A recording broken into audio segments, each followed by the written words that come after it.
Sir मैं रोज कितने घंटे पढ़ाई करूं? यार ये दुनिया का इतना यूजलेस क्वेश्चन है ना। हम लोग अपने से ये नहीं पूछते कि मैं कितना आउटपुट दूं, कितना प्रोड्यूस करूं। हम अपने से ये पूछते हैं कि कितने घंटे पढ़ाई करें। कैल न्यूपोर्ट, जो कि इस बुक के ऑथर हैं deep work, rules for focused success in a distracted world, बोलते हैं work accomplished is equal to time spent into intensity of focus. अब टाइम स्पेंड तो आपकी श्रद्धा है, जितना आप टाइम स्पेंड करना चाहते हो आप कर सकते हो, लेकिन ये वीडियो फोकस की स्ट्रेटजीज के ऊपर है। अब आप सोचेंगे इस ऑथर ने किया क्या है। तो कैल ने पीएचडी करी है MIT से, मैसेच्यूसेट्स इंस्टीट्यूट ऑफ टेक्नोलॉजी, और उसके बाद अभी ये एज एन असिस्टेंट प्रोफेसर काम कर रहे हैं जॉर्ज टाउन यूनिवर्सिटी में। तो मुझे लगता है कि इन्होंने इतनी पढ़ाई तो की है कि ये हमें फोकस करने की स्ट्रेटजी तो पक्का दे सकते हैं। कैल के अकॉर्डिंग लोग दो तरीके से काम करते हैं, deep work and shallow work. अगर आप बिना किसी डिस्ट्रैक्शन के पूरी कंसंट्रेशन के साथ अपनी स्किल्स को इंप्रूव करते हो ताकि आप ज्यादा चीजें अचीव कर पाओ कम टाइम में, तो आप डीप वर्क कर रहे हो। जबकि अगर आप ऐसा काम करते हो जिसमें आपका ब्रेन यूज नहीं हो रहा और डिस्ट्रैक्शन के साथ भी वो काम हो सकता है, तो आप शैलो वर्क कर रहे हो। फॉर एग्जाम्पल, अगर आप काम करते करते अपनी ईमेल्स चेक कर रहे हो, हर पुश नोटिफिकेशन पर रिस्पॉन्ड कर रहे हो, बार बार फेसबुक फीड्स देख रहे हो, तो आप शैलो वर्क कर रहे हो।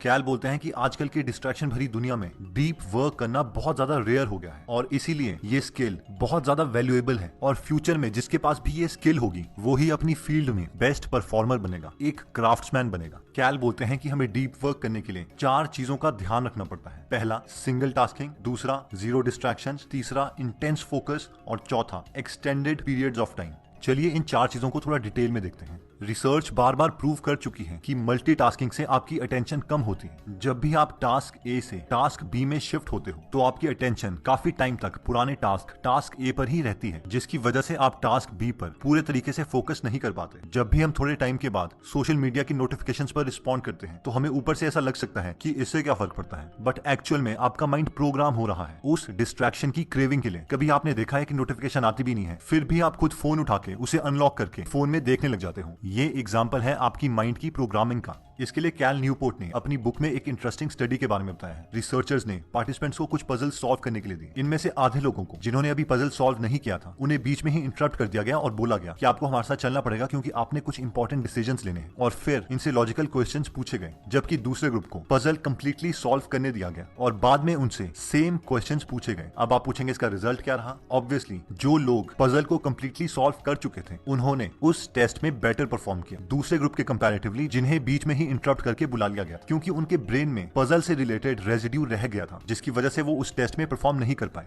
नेक्स्ट आता है जीरो डिस्ट्रैक्शंस। दोस्तों 2012 में एक रिसर्च की गई थी जिसमें साइकोलॉजिस्ट हॉफमैन और बॉमिस्टर ने 205 लोगों पर स्टडी करी, जिससे ये पता चला कि हम अपने आप को बार बार सोशल साइट्स और ईमेल्स देखने से 50% बार ही रोक सकते हैं। यानी हर 100 नोटिफिकेशंस में से आप 50 तो पक्का ही देखेंगे। अब इमेजिन कीजिए अगर ये सब सच है तो ये तो पक्का शैलो वर्क की रेसिपी है। ऐसे में फोकस करना तो बहुत मुश्किल हो जाता है। हमें नेक्स्ट रिक्वायरमेंट है इंटेंस फोकस की। अगर हम अपनी सारी एनर्जी बिना डिस्ट्रैक्शन के एक सिंगल टास्क पर लगा लेते हैं, एक मैग्नीफायर ग्लास की तरह, तो हम ज्यादा काम कम टाइम में कर सकते हैं। और फाइनली आता है एक्सटेंडेड पीरियड्स ऑफ टाइम, यानी डीप वर्क करने के लिए आपको एक मिनिमम टाइम के लिए उस टास्क को करते रहना है। आप ऐसा नहीं सोच सकते कि आप डीप वर्क 5 मिनट के लिए करेंगे, फिर ब्रेक लेंगे, फिर 5 मिनट के लिए करेंगे। तो एक मिनिमम अमाउंट ऑफ टाइम होना चाहिए। वो बेशक हाफ एन आवर हो सकता है, जो टाइम के साथ साथ उसको 1 आवर, 1.5 आवर्स, 2 आवर्स में आप कन्वर्ट कर सकते हैं। तो अब सवाल ये आता है कि हम समझ गए डीप वर्क के लिए हमें एक टाइम पर एक ही टास्क करना है, बिना डिस्ट्रैक्शन के करना है, पूरी फोकस के साथ करना है और काफी समय तक करना है। लेकिन एक सिंपल सा सवाल है कि हम ये करें कैसे।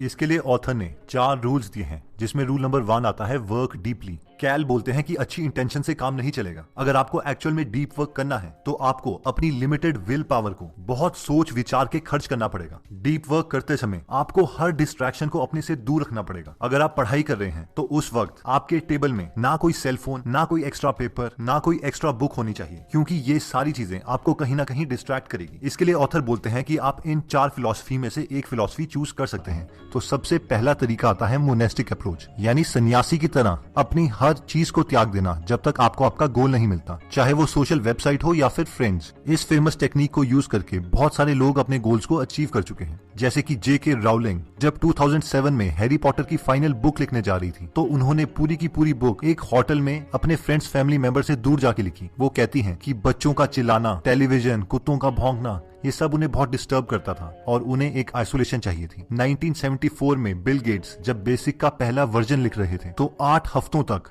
वो उसी प्रोग्रामिंग पे काम करते रहे। उनके फ्रेंड्स बताते हैं कि जब वो थक जाते थे तो वो उसी टेबल पर सो जाते थे जिसपे वो काम कर रहे हैं, और इसी सॉफ्टवेयर की वजह से उन्होंने $1 बिलियन कंपनी की फाउंडेशन रख दी थी। Even IIT topper Sarvesh Mehtani, all India rank 1 JEE advance 2017 ने कभी भी अपने 2 साल के प्रेपरेशन टाइम में कोई सोशल वेबसाइट यूज नहीं करी। बार बार इशू आता है कि आजकल सोशल मीडिया पर बहुत ज्यादा बिजी हो जाते हैं स्टूडेंट, तो आप सोशल मीडिया पर किस तरह रहते? सोशल मीडिया पर थे आप? Facebook, WhatsApp, Twitter?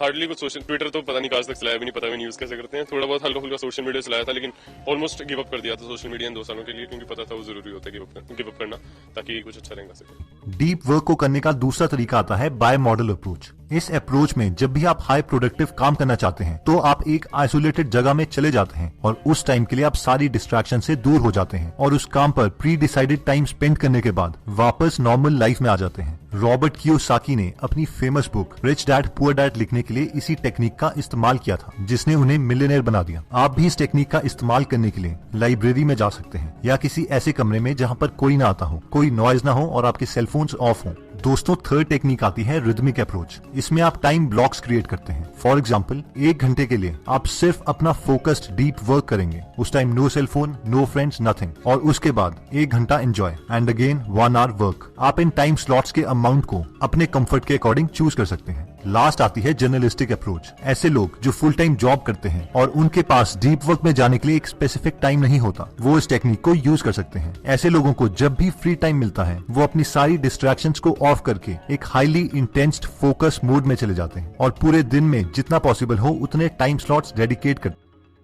Deep work के लिए रूल नंबर 2 आता है एम्ब्रेस बोर्डम। हम में से मैक्सिमम लोग ये सोचते हैं कि वो आसानी से डिस्ट्रैक्शन और कंसंट्रेशन के बीच में स्विचिंग कर सकते हैं, लेकिन ये गलत एटीट्यूड है। एक बार जब आपका ब्रेन वायर हो जाता है डिस्ट्रैक्शन के लिए, तो उसके बाद आपको उसकी क्रेविंग होती है, तलब होती है, और आप हर बार अपनी यूजलेस नोटिफिकेशंस देखते रहेंगे, और अगर नोटिफिकेशन नहीं भी आएगी तो भी आप अपना मोबाइल उठा के उसे देखने लग जाएंगे। इस पर कैल बोलते हैं कि जब भी आपको क्रेविंग हो अपना मोबाइल देखने की या डिस्ट्रैक्ट होने की, तो बार बार कॉन्शियसली अपने ब्रेन को अपने काम की तरफ फोकस करें। इससे धीरे धीरे आपकी डिस्ट्रैक्शन रेजिस्टिंग मसल्स बिल्ड होंगी और आप ज्यादा देर तक एक सिंगल टास्क पर डीप वर्क कर पाएंगे। इसलिए जब भी आप बोर होने लगे तो ऐसा नहीं होना चाहिए कि आप मोबाइल उठा के नेट सर्फिंग करने लगे। आपको अपने फ्री टाइम में भी डिस्ट्रैक्शन से दूर रहना पड़ेगा और अपनी विल पावर मसल को इंप्रूव करना पड़ेगा। इसके लिए कैल बोलते हैं कि आपको पहले से ही प्लानिंग करनी पड़ेगी। आप अपना एक मॉर्निंग रूटीन बना सकते हैं जिसमें आप प्लान करेंगे कि आप पूरे दिन क्या क्या करेंगे। अगर आप सिर्फ इतना सा एक्स्ट्रा स्टेप भी कर लेते हैं तो आप अपनी मैक्सिमम डिस्ट्रैक्शंस अवॉइड कर पाएंगे। फॉर एग्जाम्पल, अगर आपको पता है कि जब भी आप किसी स्पेसिफिक रूट से जाते हैं तो वहां पे आपको फ्रेंड्स मिल जाते हैं जिनके साथ आपको घंटे बात करनी पड़ती है, तो आप पहले से ही प्लानिंग कर सकते हैं कि आप उस रास्ते से नहीं जाएंगे। इस तरीके से प्लानिंग करने पर आप अपनी मैक्सिमम डिस्ट्रैक्शन से बच सकते हैं। उसी तरीके से इस चीज की प्रैक्टिस कीजिए कि आप लोगों को जल्दी रिप्लाई नहीं करेंगे, यानी जब तक आपके फ्रेंड्स 3 या 4 मैसेजेस आपको कर नहीं देते तब तक आप उन्हें फेसबुक या व्हाट्सएप पर रिप्लाई नहीं करेंगे। उसी तरीके से हर फोन पहली बार में नहीं उठाएंगे।